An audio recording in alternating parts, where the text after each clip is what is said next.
नमस्कार दोस्तों, महाकाल न्यूज में एक बार फिर से आप सभी का स्वागत है।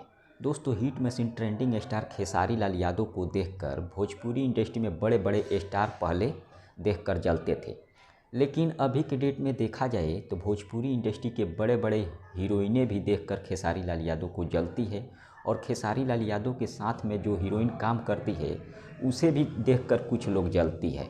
जी हाँ, आपको बता दें, भोजपुरी इंडस्ट्री में एक हीरोइन है यामिनी सिंह, जो कि आज के डेट में खेसारी लाल यादव के साथ हमेशा काम करती हुई नज़र आ रही है और खेसारी जी के साथ उनका जोड़ी भी काफ़ी फिट बैठ रहा है, जिसे देखकर बहुत सारे लोगों को जलन हो रहा है। उसी में से एक है काजल राघवानी। काजल राघवानी को भी देखकर काफ़ी जलन हुआ और अभी के डेट में काजल राघवानी देखा जाए तो यामिनी सिंह को अनफॉलो कर दी है इंस्टाग्राम पर। जी हाँ, पहले काजल राघवानी फॉलो की थी यामिनी सिंह को, लेकिन अभी के डेट में अनफॉलो कर दी है।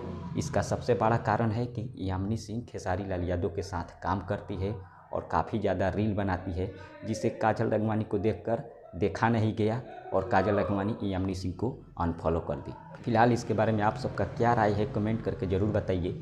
मिलते हैं अगले वीडियो में। धन्यवाद।